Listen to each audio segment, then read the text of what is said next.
I can guess which side they're on.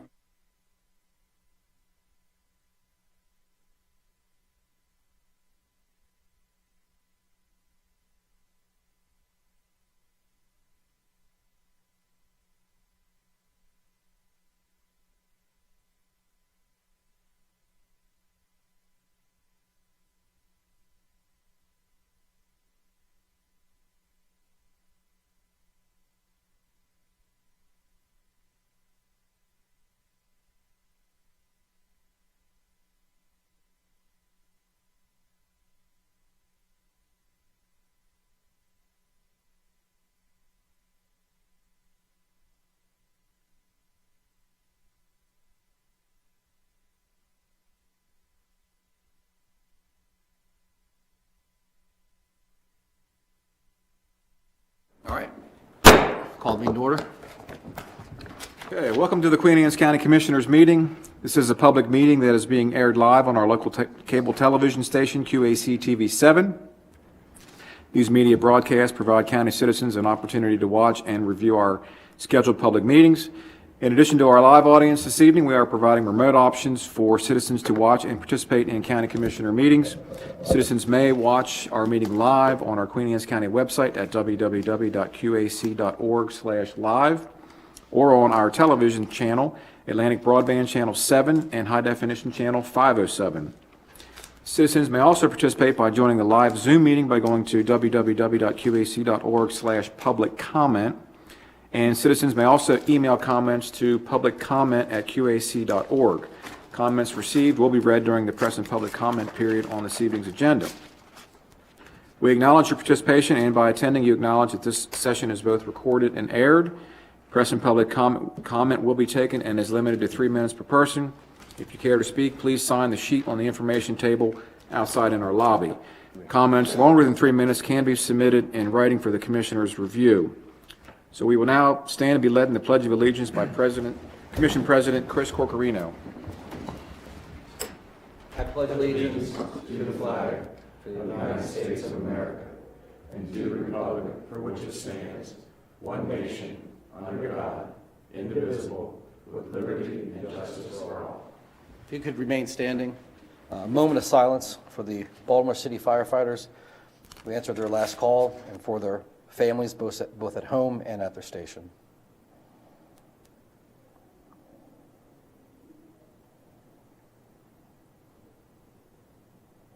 Thank you.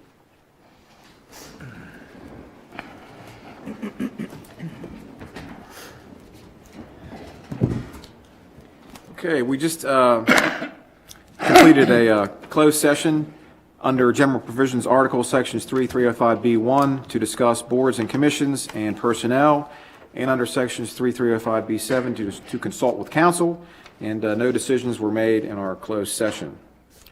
So that brings us to this evening's agenda.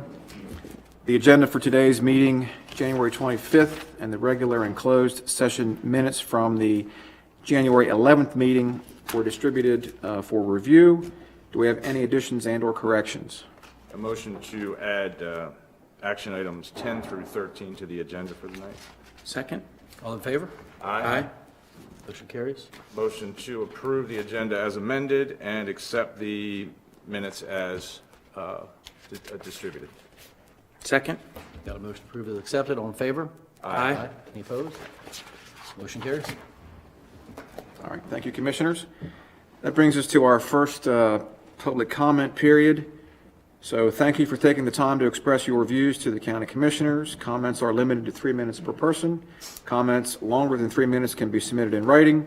This Commission respects your desire and right to convey your message freely. When you come forward, please speak clearly at the standing microphone. State your name, address, and topic of interest. And in keeping with the dignity of our office, we ask that all views be expressed in a respectful and civil manner. I'm just going to give a second to move the microphone over. Microphone, please.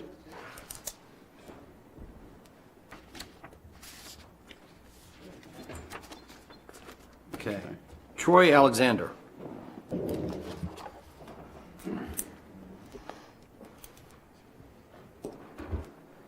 Good evening, Commissioners. My name is Troy Troy Alexander. I live at 2513 Millington Road, Millington, Maryland, in Queen Anne's County.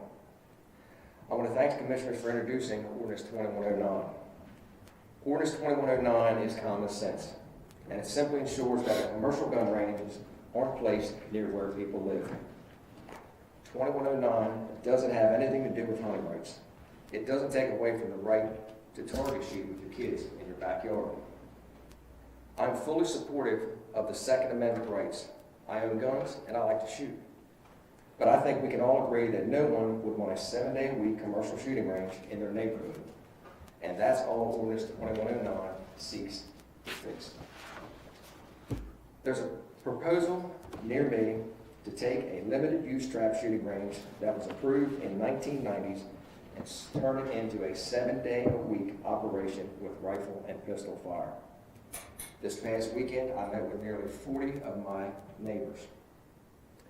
The number of people who oppose this commercial shooting range is much larger than that. And we're all opposed to a 7-day-a-week gunfire near our houses. If you were in our shoes, you would likely feel the same way.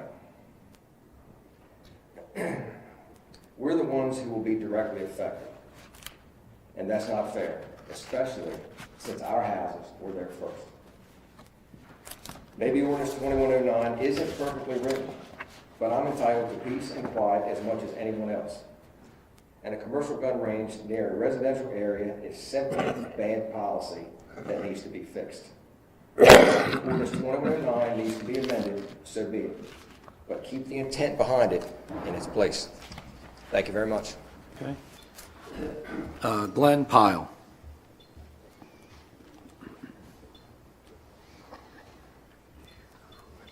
Good evening, gentlemen. My name is Glenn Pyle, and I live at 124 Little Landing Road.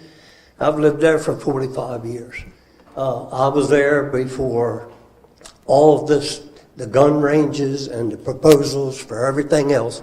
There was nothing but farmland there. Now I've lived there 45 years. I got grandchildren, and I oppose this shooting range and hope you pass Ordinance 2109 so we can have peace and quiet like we've had for 45 years. Thank you for your time. Okay. Alan Boyles. Good evening, Commissioners. I own the farm that joins this farm, right across the road from it, and we've been there for almost 100 years, the family has, and everything else. My daughter has a daycare center right down the street. So, I mean, we just opposed all the noise and the possible gun. You know, you got bullets that can accidentally get fired in directions that you don't want them. And we're all in Unicorn Lake. I mean, that's been protected for years.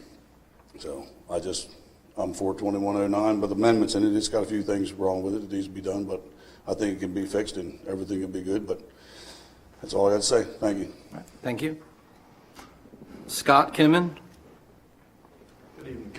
Good evening, Commissioners. Sorry, I'm going to read from my phone because I didn't have time to make some notes earlier. My name is Scott Kinnaman, and I reside at 310 Hackett Corner Road. I'd like to thank you all for introducing 21-09. I live down the range of the proposed gun club, literally down the range. I've got 2 young kids and livestock on my farm. I'm concerned about the noise and the potential of a stray bullet leaving the rifle range. The amount of gunfire next to the public lake, Unicorn Lake, also concerns me as people kayak, fish, and hike and have for many, many years, which is an enjoyable recreational area that's owned by the state of Maryland. Also, the amount of waterfowl that uses the lake, that I believe every hunter in the area appreciates the nesting area that it gives the waterfowl, and I believe that they would leave that area if they had gunfire constantly near them 7 days a week. I also believe that there's a lot of false information that has come from the Ordinance 2109, and not all of it's false. Some of it's true about the wording of the regulated shooting areas. That's going to affect a lot more things that have been going on in the county with the upland hunting. Also the regulated duck hunting, that I don't believe that's the key point behind the ordinance. The key point behind the ordinance is the commercial gun ranges next to residential areas. I'm also a Second Amendment supporter. I own guns myself. I like to target practice. I hunt myself, and I like to enjoy the natural resources that are offered here on the Eastern Shore in our county. So I do see the concerns that has arisen due to the ordinance that it included regulated shooting areas.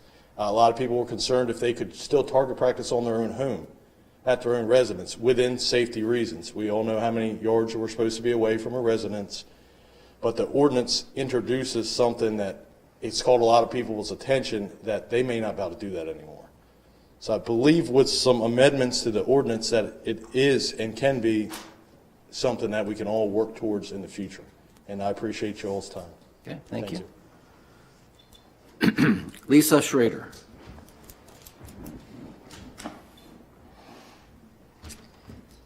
Hi, I'm Lisa Schrader. I, with my husband, own and operate Schrader's Outdoors. A tradition in Queen Anne's County is in jeopardy. As you know, the Planning Commission has been presented with the Queen Anne's County Commissioner-sponsored text amendment to have the definition of a shooting club changed in Queen Anne's County. The current definition of a shooting club is a commercial or private establishment that provides trap shooting, target practice, skeet shooting, sporting clays, regulated shooting area as defined and is permitted by DNR, and similar shooting-related activities. Per the new ordinance number 21-09, the sentence would be added, provided, however, it operates on land that is not adjacent to an existing or approved subdivision. The subdivision definition that can be found in the Queen Anne's County Local Regulations, Chapter 18, Appendix A, any division or redivision of a tract, parcel, or lot of land into two or more parts by means of mapping, platting, conveyancing, change, or rearrangement of boundaries. Not only will the new text amendment stop our new facility in Millington, but it will also negatively affect all shooting ranges, regulated shooting areas, and hunting as we know it in our county. The ordinance will have a negative effect not only entertainment, but the education and safety aspect of our sport, including organizational fundraising events. Here are a few examples of how the sport supports our community. We hosted over 100 campers this past summer in our youth camps. The campers learned about shooting, archery, and fishing, education, and safety. We have several civic groups that utilize our venue, such as 4-H groups, colleges, Queen Anne's County High School archery team, Wounded Warriors, all branches of the military, Ducks Unlimited, Lions Club, and local fire companies, to mention a few. We have several scout groups that use our location for camping and to earn their merit badges for shooting and archery. Schrader's Outdoors has been in business for 40 years with a great reputation. Shooting sports and hunting is an Eastern Shore tradition.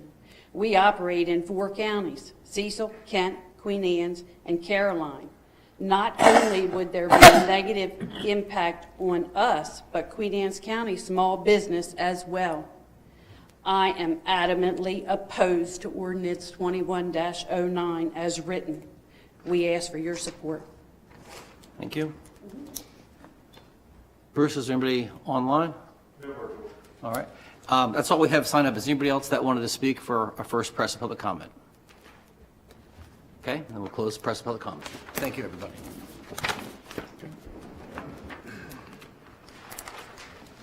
Okay, Commissioners, moving on, we have public hearing on County Ordinance 2110, and this is for the purpose of removing the restriction on personnel board members from serving on more than 3 terms in office, and the restriction on personnel board members holding other county offices. So we have County Attorney Patrick Thompson to preside over the hearing. You ready? Go ahead.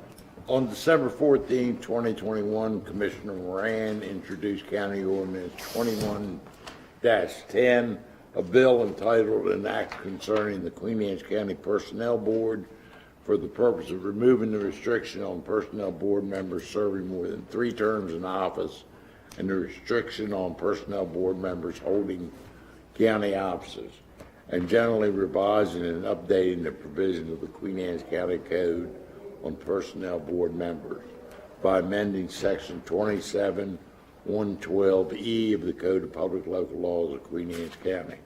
This hearing is being held Tuesday, January 25th, 2022, at 5:35 p.m. in the County Commissioners Meeting Room, Liberty Building, 107 North Liberty Street, Centerville, Maryland. Copies of the proposed ordinance have been available at the County Commissioner's office during normal business hours and on the county website. Speakers to be limited to 3 minutes each. Written testimony of any length can be submitted on before the hearing date to the county commissioners. All hearing sites are accessible to individuals with disabilities, sign language interpreters, and assistive listening systems are available. No one signed up. No one signed up. Is there anyone who has any public comment with respect to proposed county ordinance 2110? All right, close the hearing on that. You guys want to vote on that now, or you want to leave it open for 2 weeks? I mean, no one's opposed to it, might as well just, we got no emails on that, right? No comments whatsoever. Make a motion to approve 2110. I'll second it. Okay, got a motion second. All those in favor? Aye. Any opposed? All right, motion carries, 5 in favor. Okay, thank you, Commissioners. All right, next we have hearing on County Ordinance 2111, and this is for the purpose of establishing a community cat program in Queen Anne's County. Mr. Thompson? Thank you. On December 14, 2021, Commissioner Corchirino introduced County Ordinance 2111, a bill entitled An Act Concerning Community Cats in Queen Anne's County, for the purpose of establishing a community cat program in Queen Anne's County, adopting a trap, neuter, return policy for community cats, defining certain terms, exempting community cats from provisions on stray and unwanted animals, animal registration, animals at large, public nuisance animals, and abandonment, providing for impounding, redemption, and seizure of community cats, provided for trap, neuter, return of community cats, and generally dealing with and addressing community cats in Queen Anne's County by amending sections 9:1, 9:11, 9:12, 9:17, 9:19, 9:21, and 9:23 of Chapter 9 of the Code of Public Local Laws of Queen Anne's County, and adding section 929 to Chapter 9 of the Code of Public Local Laws. This hearing is being held Tuesday, January 25th, 2022, at 5:40 p.m. in the County Commissioners Meeting Room, Liberty Building, 107 North Liberty Street, Centerville, Maryland. Copies of the ordinance have been available at the County Commissioner's office during normal business hours and online at the county website. Speakers will be limited to 3 minutes each. Written testimony of any length can be submitted on before the hearing date to the county commissioners. All hearing sites are accessible to individuals with disabilities. Sign language interpreters and assistive listening systems are available.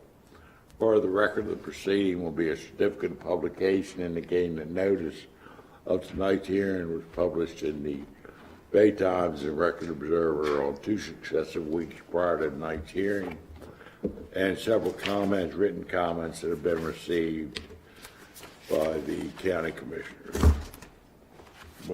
Yes. Jay Falstead.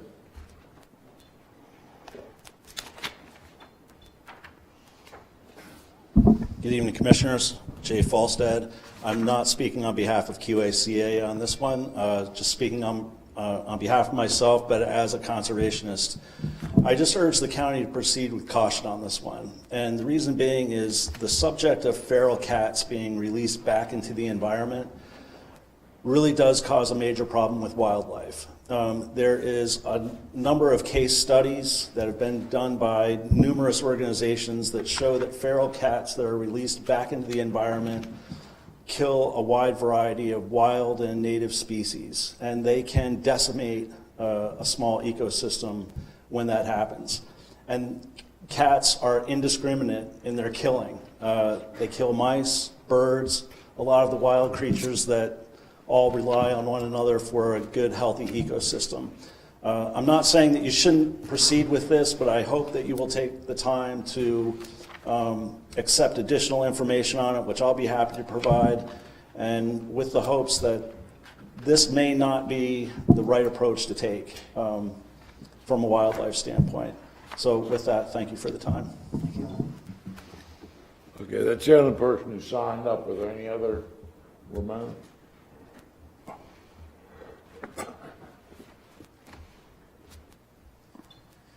Good evening, Commissioners. I'm here to discuss Ordinance 21-11. Ramon, if you would name and Sure. Ramon Villatoro. I reside in 4990 Arlington, Virginia, but I am the Chief of Animal Services at Queen Anne's County Animal Services. So the current practices for how animal services in Queen Anne's County handle community cats are ineffective and costly. The ongoing efforts with community cats are exhausting several county resources through the Animal Services Department. In 2021, Animal Services took in 207 feral cats, which made up 27% of all cat intakes. Animal Services spent on average $592 per feral cat. The feral cats also took up much of the limited space at the Animal Services facility, which provided challenges in maintaining the sanitation standards during the peak intake season. The proposed bill aims at reducing costs while implementing a proven and effective way at reducing the overpopulation of community cats in Queen Anne's County. The proposed bill will also establish the ordinances that support trap, neuter, and return practices and promote humane population control through spay and neuter. The proposed ordinances will also highlight the necessary changes for ensuring TNR program achieves these goals. Thank you. are there any other public comments with respect to County Ordinance 2111? Go ahead. State your name. Hi, I'm Jessica Tarr. I work at Queen Anne's County Animal Services, and I'm in support of this. A lot of the feral cats suffer because they're not used to being confined in small spaces, and they become distressed. There's also research, many other states, like Texas, for example, have gone through with a TNR program. And with this, the cats that are out in the community are vaccinated and they're not spreading diseases. They are rodent control.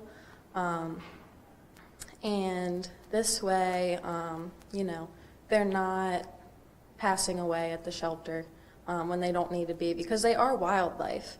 They're just like a fox or a rabbit.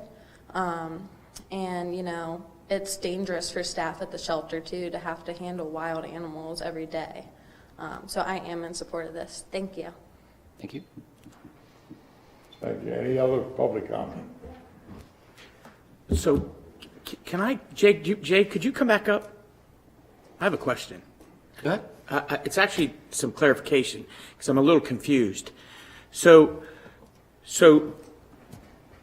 this ordinance would trap, neuter, and release cats back into our community, where they already live anyway, hunting mice and whatever. So your position is opposed to this because all we're doing is we're just neutering them so they can't reproduce, Right. and then setting them back out. If you're in opposition to this, then you don't want them neutered and you don't want them released back out. You want them left alone. No. Okay. And this is why I say you should proceed with caution, because, and I realize this is a sensitive topic and I may offend some people here that are in the room, but the reality is, in the matter of feral cats, they should be put down. Because what happens is, when you get a feral cat that is wild, it is very difficult to tame them, which is why in the shelter they have difficulty handling them. When they're released back into the environment, and I've seen this firsthand, Commissioner, I've adopted cats. I'm a cat lover, by the way, I have them. But the amount of wild birds that they kill during the migration period is incredible. Songbirds that are in jeopardy already. And so, again, I realize it's sensitive, but euthanasia on some of these is really is the better option. Okay, but if they're neutered and they can't reproduce, then aren't you, over a period of time, going to reduce the number of wild cats? Eventually, but Okay. I'm you're just trying talking to decades in the process. Okay. So I'm happy to get you some additional, not to get into a I would discussion like, here, but So I'd like to get some more information on it before we yeah. do it.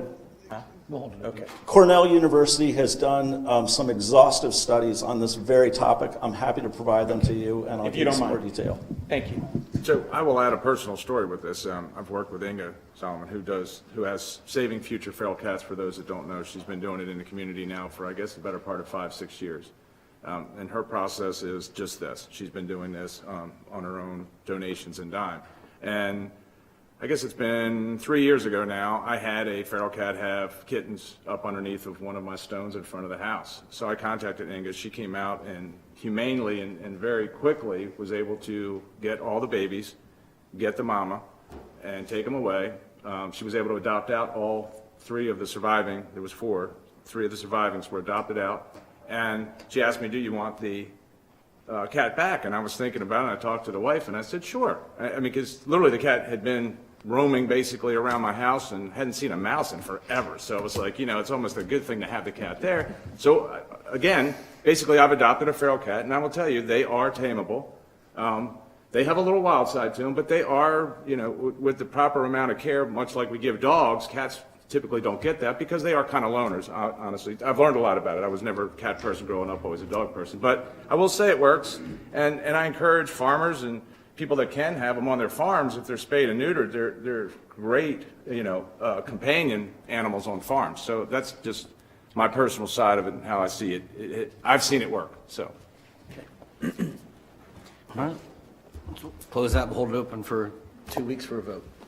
Thank you. Well, I would like to make a remark on this. As the, I've been in animal control and animal services as the head of it for 8 years, 9 years, and I completely support Commissioner Juvenile's point.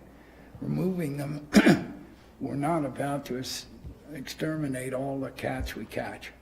And if you don't spay and neuter them, you're going to wind up with a much worse problem. And I will say in the dog business, we started by doing spay-neuter about 20 years, 15 years ago.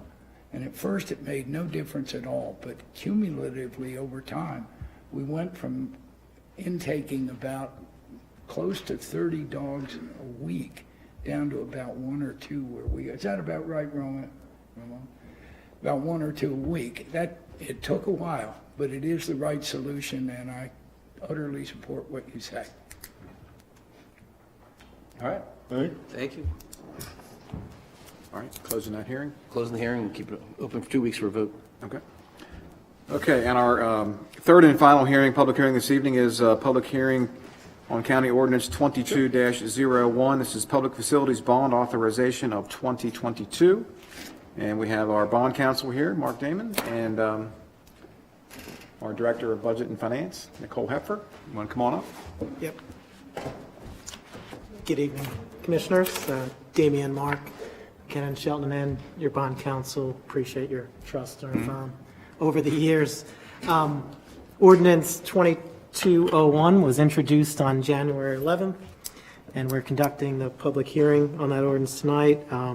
The notice of public hearing was posted in the Bay Times Record Observer on January 14th and January 21st. With respect to this public hearing concerning Ordinance 2201, this is an ordinance, it's a public local law to authorize and empower Queen Anne's County, Maryland, to borrow not more than $7,800,000 for the public purpose of financing or refinancing certain public facilities, and to evidence such borrowing by the issuance and sale upon its full faith and credit of one or more series of its general obligation bonds. The ordinance also empowers and directs the county to adopt a resolution in accordance with Section 19504D of the Local Government Article of the Annotated Code of Maryland prior to issuing the bonds. The ordinance further empowers and directs the county to levy ad valorem taxes and rate amounts sufficient to provide funds for the payment of the maturing principal of an interest on the bonds and pledging the county's full faith and credit and unlimited taxing power to the payment of such bonds. Persons were offered the opportunity to provide written testimony on the proposed ordinance, and tonight we will also offer folks the opportunity to give their testimony. These hearing sites are accessible to individuals with disabilities. Sign language interpreters and assisted living systems will be available for individuals with disabilities. People were asked to reach out in advance if they needed such assistance. Unless there was anything further you want to put in the record on. Okay. All right. So I guess, does anyone have any comments they'd like to raise with respect to Ordinance 2201? No, they were just here for the cats. So, Yeah. so we'll close the hearing. No hard feeling, counsel. Okay, yeah. Close the hearing then. The hearing is Leave the closed. record open for 2 more weeks. Since All right. All right. All right, thank you both. Thank you. Have a good evening. Okay, Commissioners, that moves us into the presentations portion of this evening's agenda. And first up, we have character counts. Character counts proclamation fairness, and Kelly Huber and her team's coming in. All right, Kelly, all right, Guest with us today. all right. Good evening, everyone. And thank you for allowing us to be here tonight. Most of all, thank you for your continued support. I wanted to kind of keep you guys in the loop as, you know, we kind of go through and cycle through the pandemic and the ups and downs and what's going on. Character counts and our coaches were super excited. In November, we got to go back into the schools. We went from 0 to 71 coaches in 2 months. So That was the announcement that you made here at the Commissioners Meeting. Yep, it was really cool. I mean, in 2 months, we got the Queen Anne's County High School students trained. We got Ken Island County High School students trained. The Ken Island were able to even start, which was really cool. You know, we found out that during this time that they were off, there were a lot of they came back not knowing how to interact with other kids. So students had issues with, you know, maybe their behavior wasn't the best. Maybe they weren't the kindest, and the bullying kind of, I think, was on the increase. So it was great for our coaches to be back. The students were happy, the coaches were happy, the teachers were happy, and the principals were happy. So, you know, it was cool. But unfortunately, COVID has come back, and has kind of put us on a little lull. I talked to Dr. Salins, and we're hoping to be back in the classrooms probably mid-February. So in the meantime, we've got coaches that are doing virtual again. And so that's where we are. But, you know, it's really exciting, you know, and we'll be back. We just have to be patient. It's this up and down cycle of, you know, COVID, and it just needs to go away. So anyway, since January is National Mentoring Month, I have 2 guests with me. They wrote the Character Counts Proclamation for Fairness that will be read tonight. Doncella Wilson, right here, and Yolanda Acree from Manery's Dream Alliance. You are the executive director, and you are the community mentoring program. Okay, there we go. So I wanted to have them share maybe a little bit about what they do. Yes, so the community mentoring program has existed in Queen Anne's County for over a decade. It was managed by the Queen Anne's County Local Management Board, but in 2021, Manery's Dream Alliance accepted the call to administer the program. So we serve youth, at-risk youth in the grades 7 through 12, and also disconnected youth who are ages 16 to 24 who are not in school and not working. So we work to connect them with mentors, hoping to either strengthen any issues they may be having in school or reconnect them with school or a job or some type of opportunity to reestablish their connections. In addition to mentoring, we also provide them with educational workshops, mental health awareness, and cultural and recreational field trips. And we are just about to start meeting again this week. Exciting. The program had to take a little break, but we're glad to be up and running again, especially during National Mentoring Month.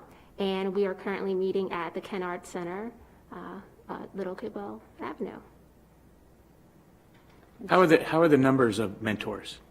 Well, we have 2 mentors that are starting out with us and 5 students who are registered.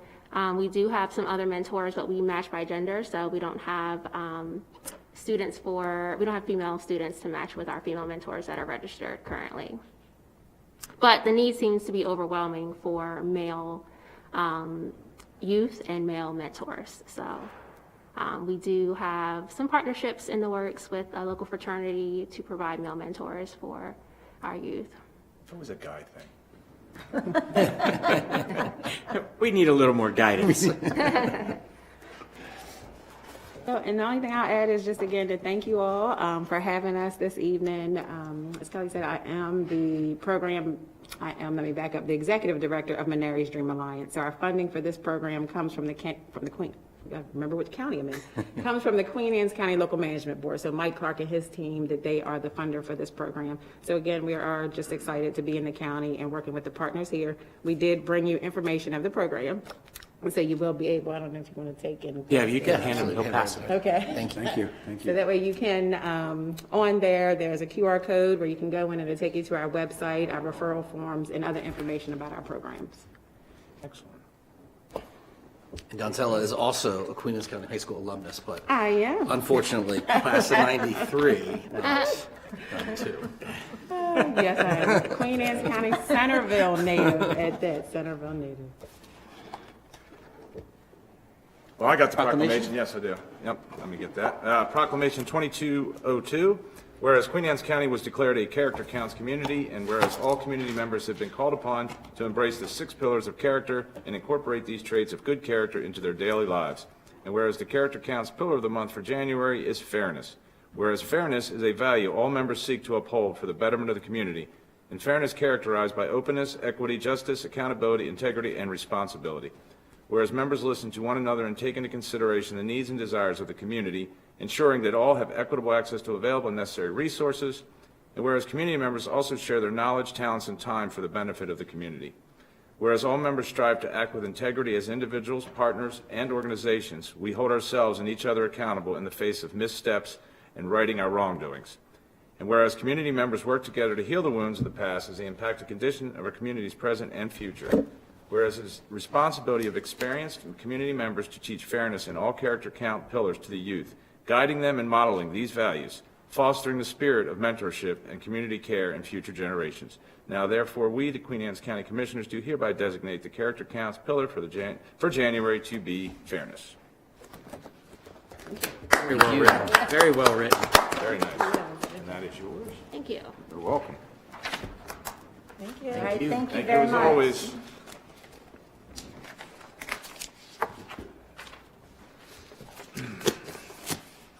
Okay, Commissioners, our next presenter is Dr. Michael Pyle. You got it. Got it?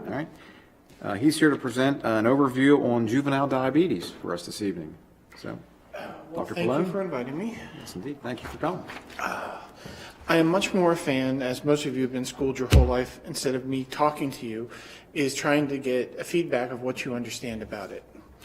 Diabetes has been around for, documented in the literature for actually over 500 years. So juvenile diabetes, although much less prevalent, in the population in the U.S., there's about 36 million diabetics. Juvenile diabetes accounts for maybe 200,000 for type 1. Type 2 diabetes in kids is on the rise, but it's still below those numbers. But classic juvenile diabetes can present typically in older kids, 5 and up. And juvenile diabetes is classified from age 5 to 20. So you look at this population of children, and they present often with increased thirst. They're up all night going to the bathroom, and they lose weight. They get skinny. They dehydrate. I have seen a teenage diabetic present losing 45 pounds of weight in a month. And he looked skin sagging, emaciated.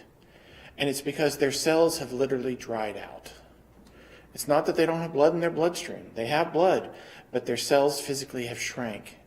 And you have to rehydrate those kids very slowly. So they anticipate, actually, over the next 20 years, we will triple the number of type 1 diabetics in this country. And nobody understands why we become a type 1 diabetic, only that it follows a period of the body undergoing a stress. It could be a virus that you pick up. It could be a surgery. In adults, it's very common to see it after a life-threatening surgery. For some odd reason, the body just attacks the pancreas, killing it, and you lose the ability to to have some of your digestive enzymes and the insulin you need to basically metabolize all the sugar you eat. So back in the early 1900s, they would grind up pig pancreas, make an extract, and purify it and inject it. And they found that that helped treat, they called it cure the diabetes, but it didn't cure it. And it basically was unregulated insulin. Very difficult. And pig insulin, even into the 70s, was the standard of therapy. My grandmother was on it, and she would have immune reactions to it. But that's what was available.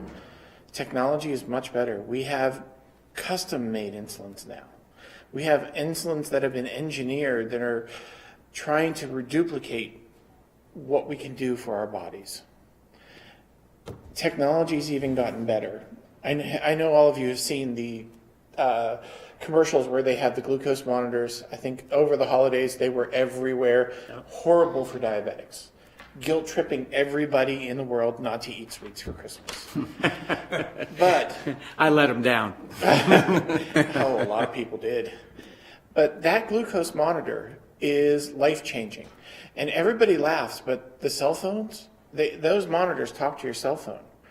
Now they have insulin pumps which replace the pancreas and pump insulin based on what those read. And they used to be separate. You used to have to tell the pump what to do based on a reading. Now they're actually talking to each other. They're wireless. You move them every 2 weeks around the body. You keep the cartridge filled with insulin. And it's like a thermostat. It regulates your own insulin. And this is where we're headed. The next step is actually artificial pancreases, which are actually in development.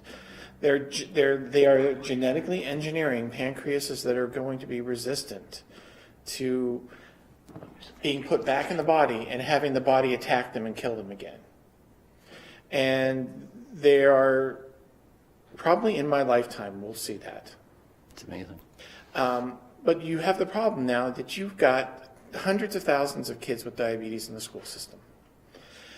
It is a school nurse's nightmare because she has to have a plan in place to make sure that teacher recognizes when that kid is going downhill if the kid doesn't realize it. The newest thing I saw out of Johns Hopkins was the smartwatches. They have a program that monitors the sugar, and that smartwatch alarms to tell the student and the teacher that something's going wrong. Too high, too low. So the teacher knows what to do and make sure the kid is reacting appropriately. School nurse can actually access a lot of the kids' blood sugars online now because Johns Hopkins, their app, their smartphone downloads immediately to the nurses at Hopkins. So technology has really come hugely far, but it's still, you have this very medically fragile kid. I've had a 4-year-old who was running around with a sugar of 300. We gave him a tiny dose of insulin and he crashed on us. So you can imagine, that pump is not a universal setting. Everybody needs a slightly different amount. We're not to that technology. So the school nurses are dealing with all these kids with low blood sugars, what to do once you get them back. I mean, there's protocols in place. I wrote out some statistics and everything else for you here, including some sugar plans. But every kid takes a different amount of sugar to recover. Question for you, sir. Sure. One reads that nationally, the cost of insulin is a burden for a lot of areas, people, communities. Is there anything local government ought to be doing about that in terms of juveniles? Well, if you look at the cost of insulin, the insulin now comes in pens, injectable pens with 3 milliliters of insulin in them. Can you take a guess how much that one pen costs at a pharmacy? I prefer not to. $800. No, 100. About 110. And that's if you can find it cheap. No matter what program, I mean, several of the pharmaceutical companies have programs. If you do not have insurance, you can get all the insulin you need, 15 pens a month for $100. $100 is still a lot of money to a lot of people. And if you're on a short-acting and a long-acting insulin, it's $200. And that is all you can find out there. Walmart carries a very bad generic insulin. And by bad, it means it doesn't always work. We've had people die from taking too much of it. We've had people in this country can't figure out how much to take, and they keep giving themselves more because it's not working, and then all of a sudden it kicks in. I asked a little different question. I said, and maybe you're in the way of answering it, but is there something that local government, us, ought to be doing about this? A lot of local governments have opted to find the people in the community, they're in the biggest need. They are the underinsured. And work with some local pharmacies on providing some lower cost insulin available through the health department in the county. And I think that is one of the biggest advantages. Knowing the pharmaceutical companies, I call them coupon programs, because there is a way to work with a lot of the major pharmaceutical companies to get insulin for your patients. The problem is that we have those patients that slip through the cracks, that have those high deductible $10,000 plans, and that when the senior citizens hit their donut hole in their Medicare, they have to spend, I forget what it is, $7,500 before their Medicare kicks in again. And if you imagine, $2,500, the first $2,500 doesn't cover a whole lot of insulin. So I have two very elderly parents, both are diabetics. They are both on insulin and have been the majority of my life. So I understand this is a huge problem. What I also can't understand is these insulins have never, I correct that, one insulin has gone generic recently, and that is the only insulin that's generic. All these other insulins have been around for 20 plus years, but nothing has ever gone generic. And that's where you have to push to the state and the federal government to say, why can't you find, or why can't you make these companies go generic? Once there's 12 companies making insulin, the price goes way down. And I mean, I'll give you a very bad example. Cialis, Viagra, they went generic. They went from costing $25 to $40 a pill to under $1, just because they had competition. So promoting competition is something we could do from the governmental level, you're thinking? Yes, and it oftentimes says that you have to tell the federal government, hey guys, why don't we have generic insulin? Because with everybody's insurance, they push a generic over everything else. A generic insulin that is decent quality would go a long way to treat. And I think, short of spending, and I'm going to quote, the last thing I saw was about $500,000 to make an artificial pancreas. And then the surgery to actually implant that, and then to keep it working and make sure it works. That cost is huge, but I have a figure here that you'll appreciate. Last year, the U.S. spent $327 billion on diabetic medications and care. It's not so big of a number when you think about that. Right. So, because the complications from poorly controlled diabetes, which unfortunately is probably over half the diabetics are not well controlled, means they have eye complications, peripheral neuropathy, they lose limbs, and kids can get all these complications. I've had kids lose part of a leg due to the fact that they developed no blood flow to a leg. So these complications are huge. Now that the kids are growing up, and I don't see them after usually their late teen years. They automatically don't want to see a pediatrician. But they have a lot more health problems as adults than most normal kids. That's if it's uncontrolled diabetes. Even controlled. Yeah. Even super controlled. Those kids are still they have more heart problems, they have more gallbladder problems, they have more liver problems, and kidney problems. Kidney probably being the number one complication. So you're looking at a large number of kids needing a kidney transplant by the time they're in their 40s. So it's a huge public problem in that you have all these kids. There will be burdens to the health system, and yet we find in our job, I can prescribe anything to them. Getting them to not only use it, getting them to take it, getting the school to understand what it takes to keep them in school. And I love my parents, but some of them would rather homeschool their kids because it's easier to monitor them. But that doesn't solve the problem. Is what do you do after kids need to go to school?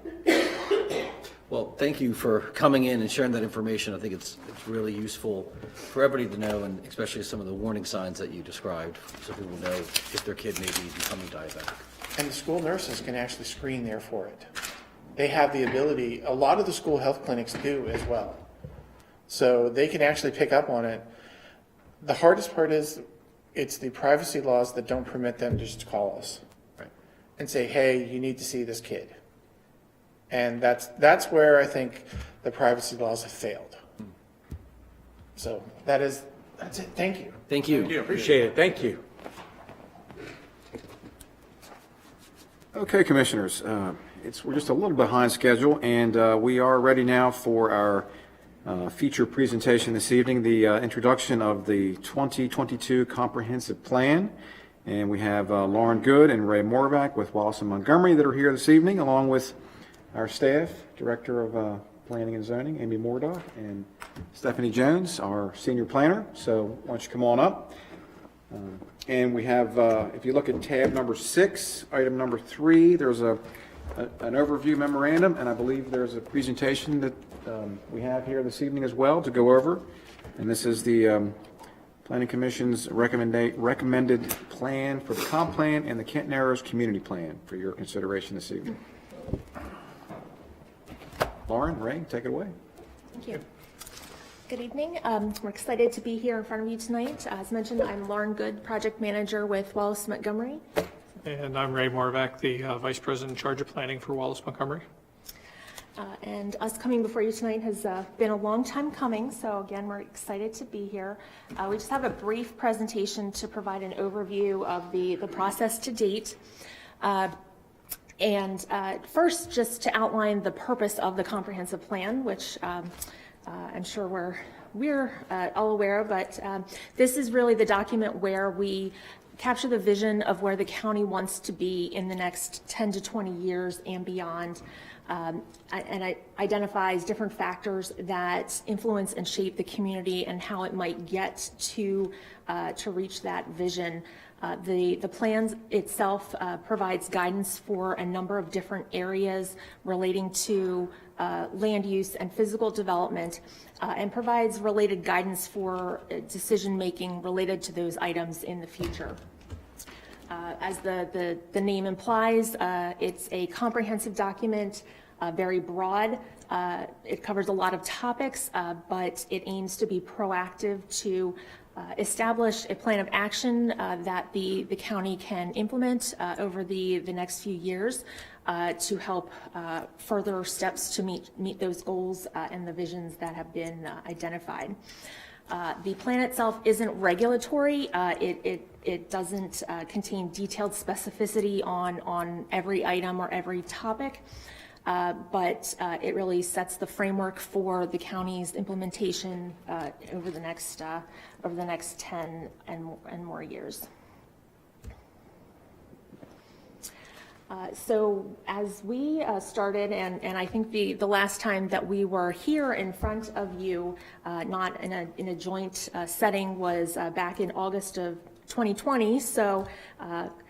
Quite a while ago, but since that time, we've been very busy and have had a very robust public outreach experience.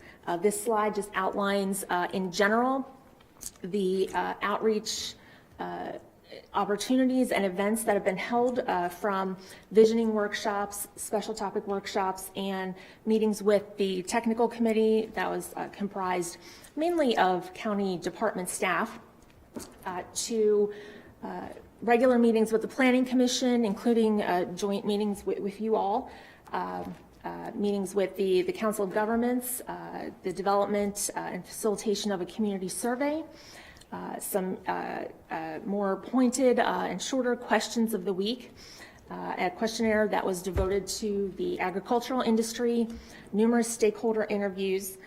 So all of that resulted in hundreds of contacts with people in the community, providing very informed comments and questions that really helped us throughout this process. Back in December of 2021, we wrapped up the 60-day public comment period and then took the next few weeks to sift through the over 400 comments that we received. We worked with, of course, with county staff to review those and provide recommendations. And we received comments from the public, state agencies, municipalities within the county, as well as adjacent counties. And we provided proposed recommendations that at the last meeting with the Planning Commission, those items were reviewed and they provided additional guidance to us in conjunction with a public hearing that was well attended. And then skip ahead to during this process, in addition to the overall comprehensive plan, we also worked on the Kent Narrows community plan. And here, some of these opportunities related to outreach piggybacked on some of the countywide efforts, but we did have some dedicated meetings related to Kent Narrows, from the visioning workshops and special topic workshops to more pointed meetings with the Kent Narrows Development Foundation and their representatives to review their desires for the plan itself.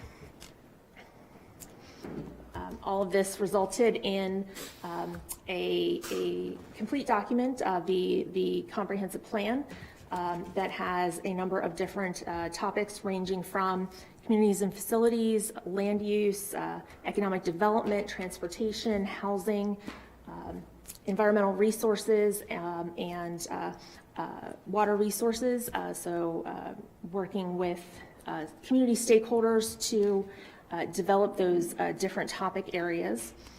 Similarly, the Kent Narrows Community Plan covers a lot of those same topic areas, just in a more focused geographic area. And we just have a few of those graphics there for you. But as I mentioned, we did just have a successful meeting with the Planning Commission, and they recommended that these two plans be forwarded to you to start your official review of those, as well as to set a date for a public hearing in the future. So in your packets, you should have received copies of both of those documents, as well as information on the comments that were received as part of that Planning Commission public hearing effort, and the changes that were made related to that. We do have copies of those draft plans that have been added to our project website, and these incorporate all of the revisions recommended by the Planning Commission. Hard copies will also be available if anyone wants to view those documents in person. They'll be at the Kent Island Library, the Centerville Branch Library, as well as the County Commissioner's Office. And we have also, or pending your favorable recommendation, we will be reopening a comment portal on the project website to collect any comments between now and when you hold your public hearing. This way we can continue to have one point or one source of comment collection. We'll continue to do that the same way that we have been, and we ask that those comments be submitted either through this online portal, again, that is through our project website, or submitted to via email to the email address listed on the screen here. So that's a very, very brief summary of a very long process. Boiled it down a lot, but I welcome any comments or questions that you may have. Lauren, for the public's sake, could you give us a timeline, or do you know the timeline of how this is going to move forward now? With how many days it's going to be open, how many days minimum before we have a public comment, and when do you expect us to vote on it? Sure. We have proposed a date of March 22nd to hold that public hearing. Okay. So the comment period would be open between now and closer to that date, or when that wraps up. Prior to that meeting, we'll be reviewing those comments that are received so that we can provide some informed comments to you all as you consider those comments that do come in. And then at that point, after you hear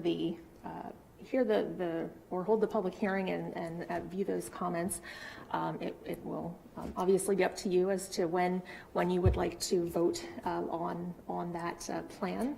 But we anticipate we will be at your direction, either making some revisions to those as needed to address any comments, or providing you with the information that you need to feel comfortable with the adoption of those two plans. So the next 60 days with comments the public can make online, that is our staff, and you will be answering and or evaluating those comments. The Planning Commission's done. Correct. They have made their recommendation, and they put in a lot of work, so we're very grateful to them. But yes, at this point, we are trying to focus the comments and asking that as much as possible that they come into us so that we can continue to catalog them as we have in the past, and not, because this is such a large undertaking, not to overburden county staff with that piece of it. Lauren, do we have a synopsis by chance that highlights the significant changes from the previous comp plan to this one, that would pull out those ones that we could focus on in terms of maybe some growth areas, different land use that has been changed dramatically from its previous state? Sure.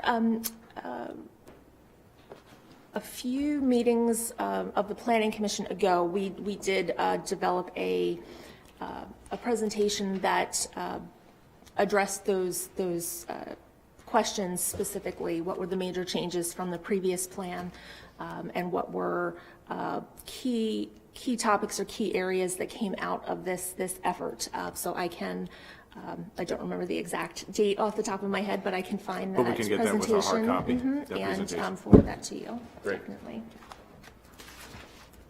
That'll be helpful. Anybody else? Any questions? Nope. So we need a motion here, right? To schedule the hearing? No? We already have a date for the. We already scheduled, is it March 8th? Is that our next one? March 22nd. 22nd. But we take public comment up to what? 60 days. To the 22nd. To the 22nd. Okay, To the from hearing. tonight? Right. Oh, okay, So basically 60 days. okay. Any other action on this that we need to take? That's it, yeah. Okay. We're good. All right. Thank you. Thank you. Thank you. Thank you for all the work. Cindy, all right, thank you both. It's the March 8th date. So now we're We have something else on the ahead of schedule here a little bit, so that's good. That concludes all of our presentations for this evening. Okay. So we have 13, I believe, action items, including our desk items. So if you want to turn to tab number 3. Tab 3, page 1, item 1. Our first item is Proclamation 2208. And that is for Human Trafficking Prevention Month. Oh, no, you don't want me to read it. So can I ask one of the commissioners to please read 2208? You don't want me to. You got it? Yeah, I got it. What tab are we under on that presentation? Tab 3, item 1, page 1. Got it. Thanks. Thank you, Jack. Sure. We talked about this before the meeting. This is a real tragedy. It's a shame that in this day and age, I got to read a proclamation that concerns something as heinous as this. But here goes, Proclamation 2208. Whereas human trafficking is a serious problem on the Eastern Shore, where traffickers use violence, threats, deception, and other manipulative tactics to force and coerce young and adult individuals to engage in commercial sex acts or to provide labor or services against their will. Whereas between June 2013 and May 2020, there were reports of child sex trafficking in every Eastern Shore county, and since 2017 throughout Maryland, 127 human trafficking victims have been rescued. Whereas human trafficking is the second highest criminal enterprise in the United States, grossing 9.5, billion every year. The increased use of drugs, focus on social media, changes brought by COVID-19 have increased the level of human trafficking.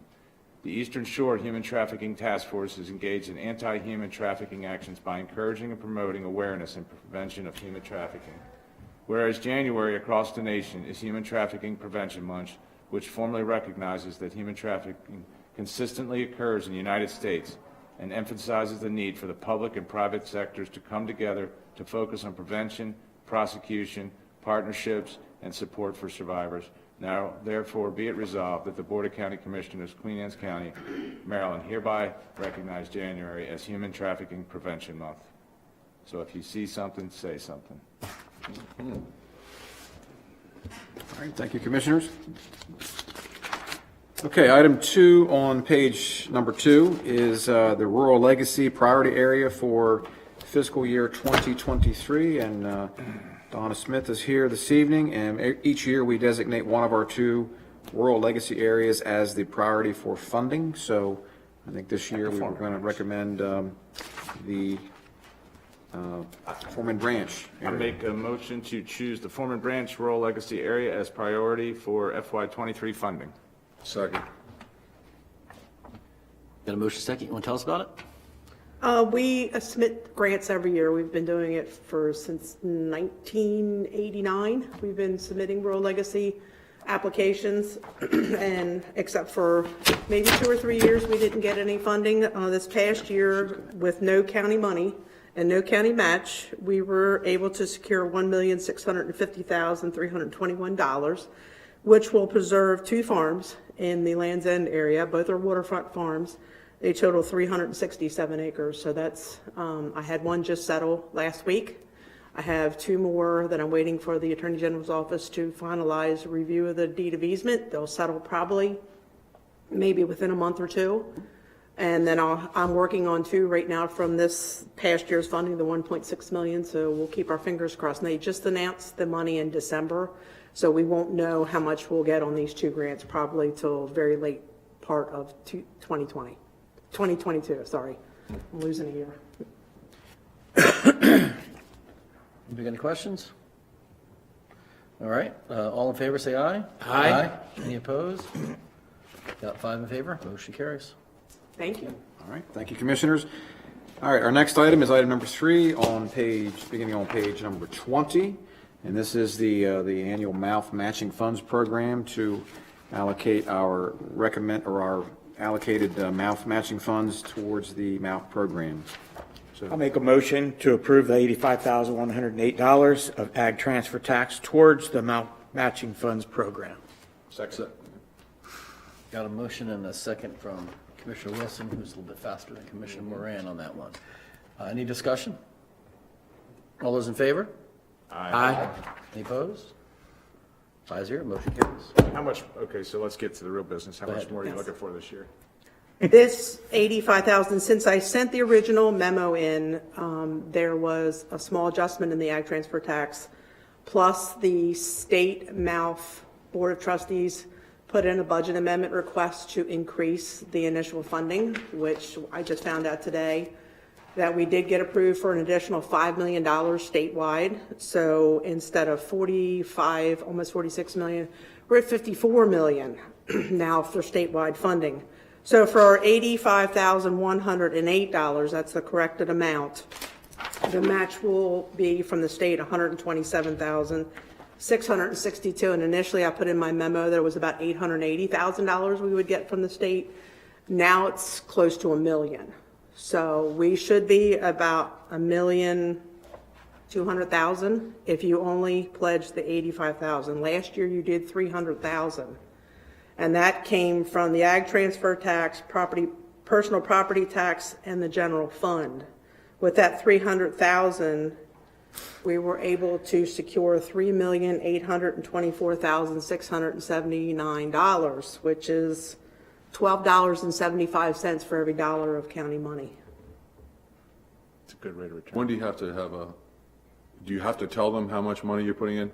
And when's- February the 1st, yes. Can we bring Nicole up so we can ask that all-important question about where we're at? I on asked the- Nicole if she wouldn't mind being here, because I knew you all were going to ask that question.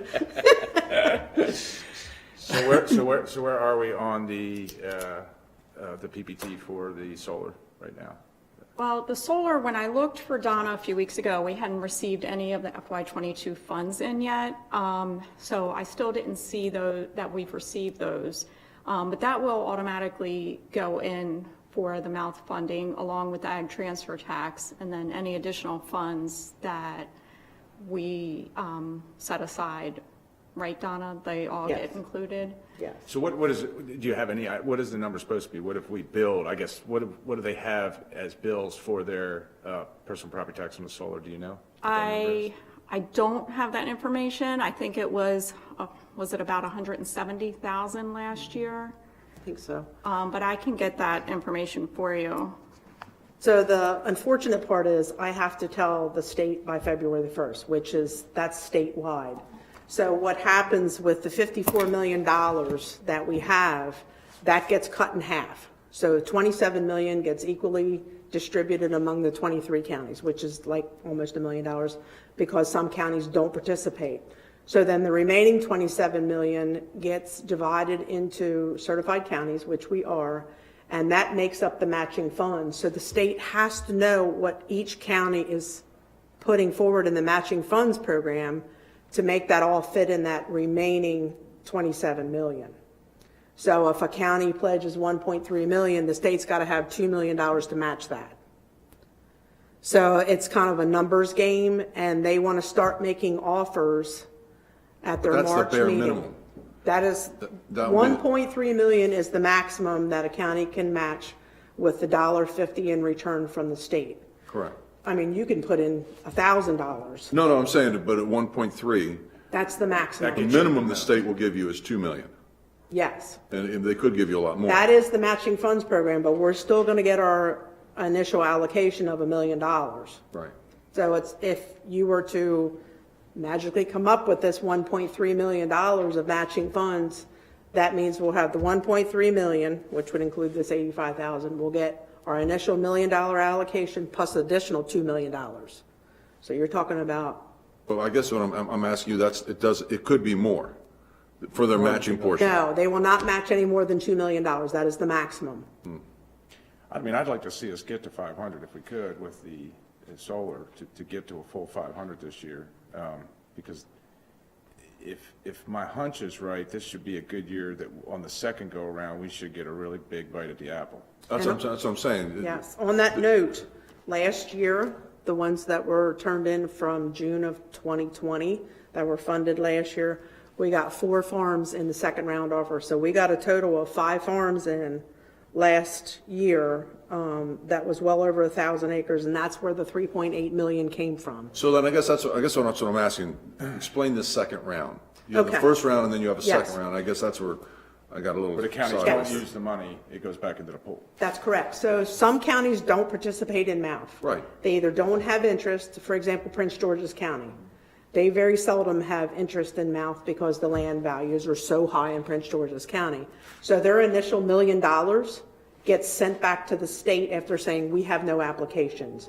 Or you may have a county like Anne Arundel that only has 1 application and they only need $1.2 million, and they have $500,000 left over. That gets sent back to the state. So after everybody gets their initial allocation, they make their first offers, There's counties that have money left over, whether it be a little bit or a lot or the whole amount. That gets sent back to the state and it gets put into a pot of money where that's used for second round offers. Last year we had $22 million left over.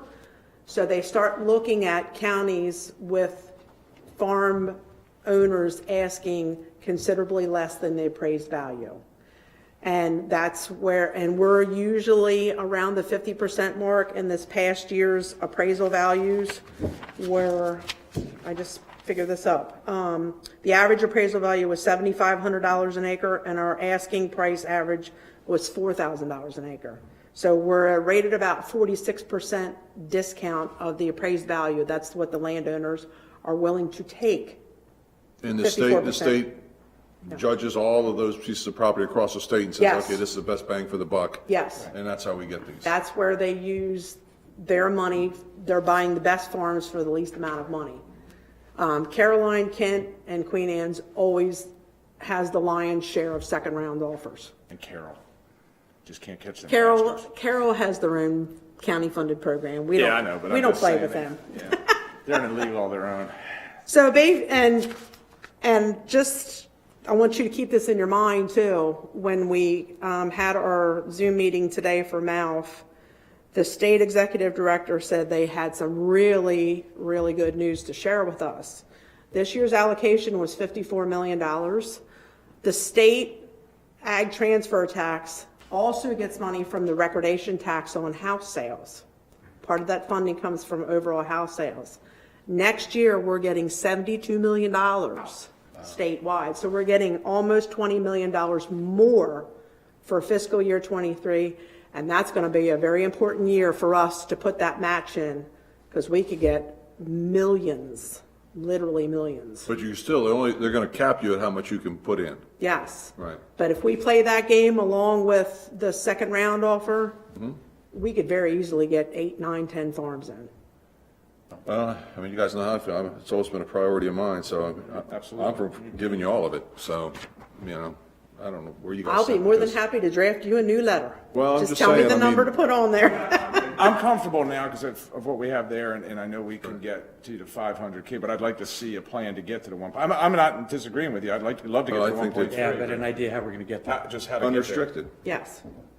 And if you pledge that 500,000, you're getting $750,000 back from the state. So you'll get your initial $1 million, 500,000 from the county plus another 750,000. So you're talking about $2.25 million in the first round offers. That'll fund quite a few farms. And if we give you the 1.3, how much do we get? Oh, I'm going to be happy. I'll probably send a letter to everybody. Well, yeah, so to Jim's question, where does that get us? What is that leverage? How much is the leverage? So if you did $1.3 million of county money, you would get $2 million in state money matching funds. That would be $3.3 million plus the initial allocation of $1 million. That would put us at $4.3 million. So 3 million of that being from the state, Yes, right? And then the second round, would fall wherever it would fall. And we And typically are double there. I mean, literally, the last few years. Historically, yes, Yeah, it's we've been been hitting twice. big on it. We're doubling what we're getting on the Yep. second round. let me take a look at my list real quick in those top few. So that would get 2, 4, 5. The top 4 farms, 680 acres. So at $4,000 an acre, that's what, 2.4 million. So we get to top, yeah. So we could get probably 10, So we would get, probably 10 or 12 this year, right?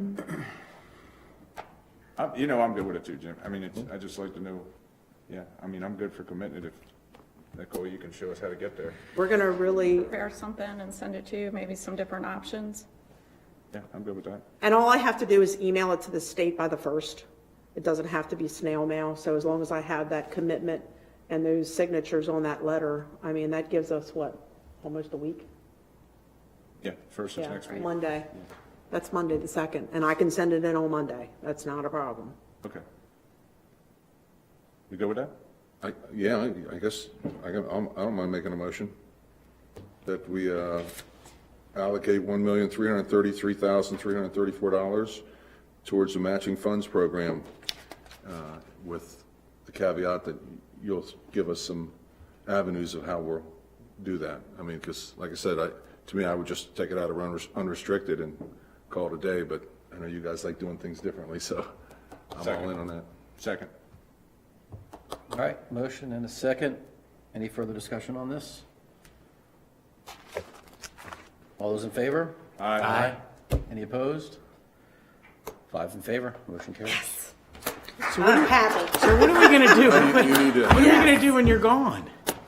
She's I training. don't know who you're training, but boy, I'll tell you what. I have to That's a big start shoes to thinking fill. about that because the person I had in mind decided that they would rather not have this type of work. So we need to do some serious thinking on who we're going to get in there. You do. That's part of your job. No, no, no. I know.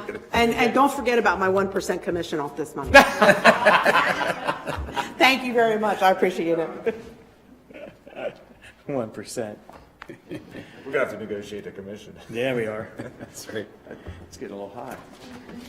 All right, Commissioners, moving right along. Item number 4 on page 22 through 42. We have the Solosville School Study Grant Agreement and the program forms. And this is a grant agreement and signature forms for the Solosville School Study for the adaptive reuse and feasibility study of the former Solosville Middle School. I move that President Corcorino sign the grant agreement and the certification section of the authorized signature form as presented for CDBG grant number MD 22-CD-5 as described and recommended by the Department of Community Services Housing Division. Second. We got a motion and a second. Any discussion? All those in favor say aye. Aye. Any opposed? 5 in favor, motion carries. All right, thank you, Commissioners. Item 5 on page 63 is an MOU with the City of Annapolis for a passenger ferry feasibility study. You may recall this earlier, we had an agreement with the Anne Arundel County and Visit Annapolis for a similar grant and using ARPA money, and that did not come through. Now, this is with Visit Annapolis with the ED Administration Tourism Grant. So we're going to take another bite at this apple. So can I get a motion on that? And I believe, Heather is here. Heather Tonelli, if you A have any motion that we questions. support the QAC Department of Economic Tourism Development in signing the MOU with the City of Annapolis to collaborate in the ferry project feasibility study. I also motion that we support funding a portion of the feasibility study in the amount of $16,666 should the overall EDA grant be awarded. Second. So Heather, you And a guys going to second come up and tell us about the ferry across the bay? What we're applying for? All right. So, as you may remember, back in October, we came to you with an MOU, asked you to sign that with Visit Annapolis in Anne Arundel County to apply for the Build Back Better grant for $250,000 to cover the feasibility study to consider a passenger ferry, not a vehicle ferry. So it's a partnership with Visit Annapolis, Anne Arundel County, and we've gotten several other counties that are very interested, including Dorchester, Kent County, Somerset. We're in talks with Easton as well. So there's plenty. It would be a whole regional Chesapeake Bay ferry project if it's feasible. So this amount of money that we're looking for currently would cover just the feasibility study to determine where the ports would be, how much would it cost, can it be self-sustaining, all those things that we don't have the answers to, but that's the plan to find out. So the first grant was denied by the EDA, partially because it was too small. So we're going back again, and we're partnering with the City of Annapolis, who is going for the tourism grant in order to fund their rehab of their city docks. So this ferry project will be a very small piece of that total 4.3. Queen Anne's County and Visit Annapolis are hoping for that $250 to be slid into that grant. And so that's what we're asking for, is now we're signing an MOU with City of Annapolis, who's the lead grant applicant, and we're kind of just down there as a supporter. And if it goes through, then it's an 80-20 grant, so $50,000 match would be required.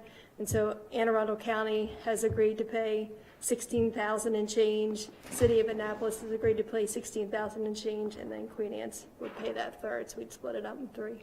But only if it's awarded. See, Jim, there's a retirement job. You can be a ferry captain. North to south on the bay. Yeah, it's important to note, too, this is a passenger ferry. This is not for vehicular ferries. Correct, So passenger. It's tourism. I mean, Yeah, it's all tourism, right, exactly. So I guess, focus. well, the last ferry ran in, what, 52, I guess, when the first bridge opened? Or did they run them after that?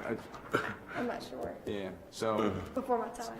but I mean, most of the stops are still, honestly, they're still sitting there, really. I mean, We not a don't lot's changed about them. We don't envision, because the boats are not going to be that big, and we're looking at hydrofoils, which has less of a depth need, that we'd be able to use existing ports. I mean, if you think about Chestertown and Airport, you think about, again, it has to be looked at, whether it's Mattapique or Kent Narrows or other places. It's not like we need huge depth and port terminals and those sort of things. Part of the thing we do need to work on is when somebody gets off, what are they going to do? We have to make sure that we're building small businesses there. It's a very good point. Yeah, that's the part of that No, study that we no. This is the beauty of the tourism. You drop them off, they're stuck there till you come back again. So you can't beat that. That's a captive audience right there, Stevie. It's the best tourism you could have. So bike rentals, kayak rentals, those sort of things, making sure we have Ubers and places to. Just because you don't ride a bike doesn't mean other people don't. He's excited about It'll this be one. all right. That's it. Thank you, Heather. All right, we had a motion and a second. Great little discussion. All those in favor say aye. Aye. Any opposed? 5-0, the motion carries. Did he eye over there? Is he still thinking? All right, I'll oppose it. Okay, 4 in favor, 1 against, 4-1. Just on purpose, I guess. All right, thank you, Commissioners. Okay, the next several items are letters of support for various pieces of legislation that are moving through the House and the Senate, so there are some somewhat duplicative here. But item number 6 on page 72 is a support letter for a House bill to authorize the Board of License Commissioners, the Liquor Board, to exempt up to 4 licenses held by corporations and limited liability companies from ownership requirements, which would prohibit the board from granting such an exemption except for the Kent Narrows Commercial Management and Waterfront Improvement District. So that is. I move to execute the support letter for LR 906 Queen Anne's County Alcoholic Beverages License Application Exceptions. Second. Got a motion and a second. Any discussion? All those in favor say aye. Aye. Any opposed? 5-0, motion carries. And I'll do the next one. I move to execute the support letter for LR 2236 Queen Anne's County Alcoholic Beverages License Applications Exceptions. Second. Got a motion and a second. Any discussion? All those in favor, Let me just say one thing, that we have a Senate bill now, that is Senate Bill 340, so these will all have House bills and Senate bills, but we've got the Senate bill number on this one, so that'll be a modified letter for your signatures. all right. All those in favor? Aye. Aye. Any opposed? Okay, motion carries. Next one is, I move to execute the support letter for LR 472 Queen Anne's County Natural Resources Sunday Hunting. Second. Got a motion and a second. Any discussion? All those in favor say aye. Aye. Any opposed? Motion carries. And the last one is about the Kent Narrows Bridge and fishing off of it. I move to execute the support letter for LR 904 Kent Narrows Bridge State Highway right-of-way fishing prohibition. Second. Got a motion and a second. Any discussion on that one? Yes, real quick. So does this cover the area under the bridge that we've been trying to get cordoned off? That has always been the intent, yeah. That That's always been the intent for it's both. exclusive to the area under the drawbridge at Kent Narrows on those concrete, Okay. sloping Perfect. abutments where they fish and there's a hazard there. Yes. But absolutely. just that area. We've been asking for a while, so good. Yes. All right. But not the walkway under the, Right. No, I get it. Yeah. Yeah. No, just the area underneath. Yep. So, can we, going back to the very first one, we submitted these last year. Right. So, Never got out of the drawer. Never got a vote. so none of these even got out of committee? No, Okay. I don't think some of them were even heard in committee. correct, right. Yeah, these are all repeats from last Well, year. I understand that. I'm just wondering how far each one of them individually got. And Nowhere last year with COVID and everything else that was going on. I think that, those were, not a priority. right. All right, so we have a motion to execute the support letter for LR 904 Kent Narrows Bridge State Highway right-of-way fishing prohibition. All those in favor say aye. Aye. Any opposed? Okay, motion carries. And I'm assuming number 10 is really just going to kind of. Yes, desk item back 10. up to number 8, right? Yes, The desk Senate item bill? 10 is Senate Bill 342 for the Sunday hunting, the Senate version. So, okay, so we probably don't need to make a motion for that. It's going to get put in the letter, correct? Or do you want to make a separate motion? Yeah, just if for you that could, one? that Okay. way we'll sign that one too, yeah. All right, move to execute support letter for SB 342, Natural Resources Sunday Hunting. Second. All those in favor? Aye. Any opposed? Motion carries. All right, thank you, Commissioners. Desk item number 11 is LR 2178, and this is the public safety buildings used for agritourism. This is a support letter for that House bill that would add Queen Anne's County to the list of counties where an existing agricultural building used for agritourism can be exempted from certain building regulations. Right. Yeah. So can I get a motion on that? Move to execute the support letter for LR 2178, Public Safety Buildings Used for Agritourism. I'll second that, yeah. So, you know, I do have some questions. Todd, can you explain what this really is? I mean, it really sounds like it could pretty much be anything, and I'm wondering what the purpose of it is.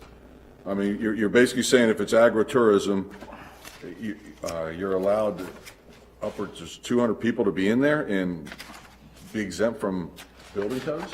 Not all building codes, but certain portions of the building code in terms of. Well, for instance, sprinklers? It'll provide some relief for certain options that are required under the current building code, correct? For agritourism, like farm breweries, it'll increase the number of people that can be at these facilities. Yeah. It reduces the amount of people that can be there. Increases. Oh, increases. Increase, Currently, yeah. it's 50, All right. Currently it's 50. I thought, oh, it's a decrease. and this basically, it adds Queen Anne's County to a list of other other counties jurisdictions. That we're that have this already.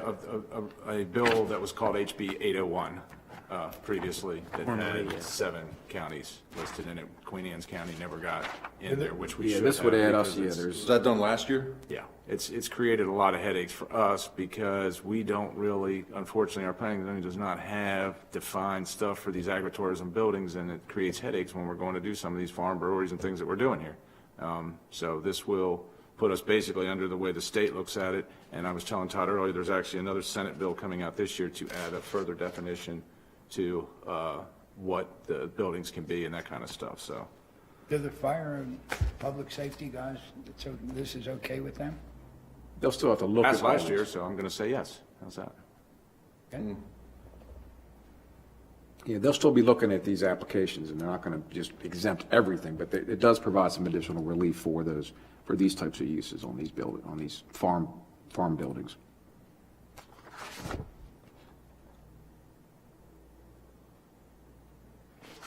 All right, Well, I mean, I wonder how that affects some of the businesses that are operating right now.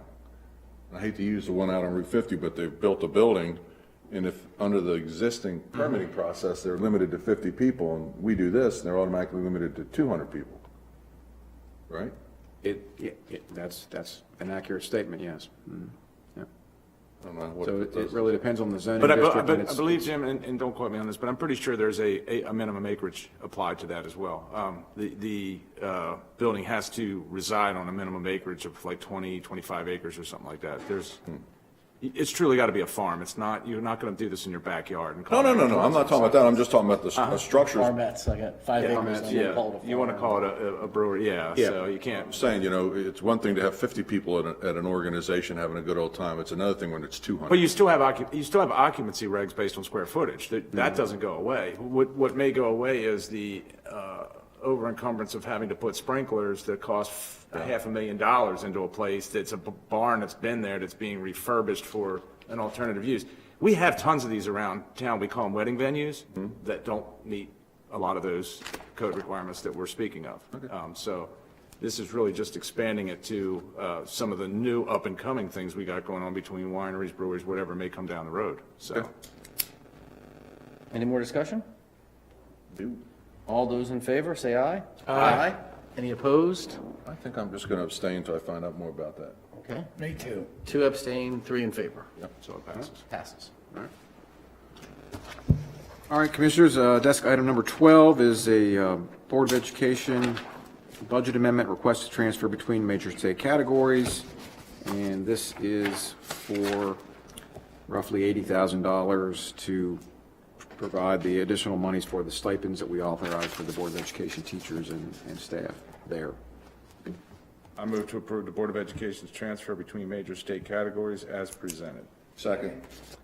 Does have any questions? We have Questions for our Board of Education here. folks? Yeah. All right, all in favor? Aye. Any opposed?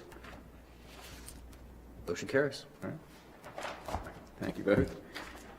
And our final item is desk item 13, and this is from our Board of Elections, and the state law was recently amended, so the local jurisdiction, the governing body has to approve any alternative sites for early voting. And we have one early voting site, which is our headquarters at the FinCET building, and this would be your opportunity to approve for the Ken Island Firehouse to serve as a second early vote site for the primary and general elections this year.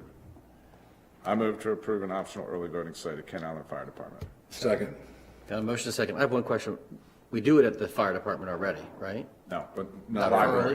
early? We used to do it at the library, but the library's under construction, so we have to Right. move it, yeah.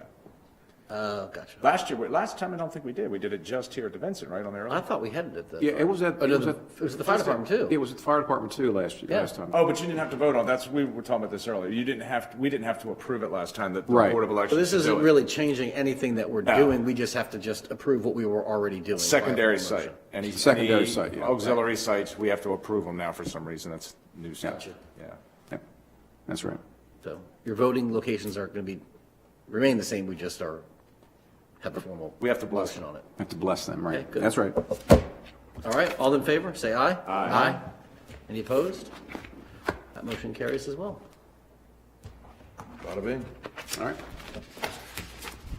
Okay, that's all of our action items for this evening. We have press and public comments. No press and public comments? Beth, do you have anything to say? Jim, you got anything for roundtable here? Roundtable? Yep. Stevie? Not a thing. Negative. Jack? I guess I'm going to follow. So I just did want to say that Annapolis has been rather quiet. So I don't know if that's a good thing or a bad thing. It's election year, so maybe they don't want to step on their toes too much over there. I'm not sure, but the last couple of weeks, we haven't had many bills to fiddle through, so I guess that's a good sign. Maybe we'll have a quiet year over there. Yeah, that's all I got. All right, I got nothing, so I'll entertain a motion to adjourn. Make a motion to adjourn? Second. All in favor? Aye. Okay. See ya. We have items to sign. Yep. Right on schedule.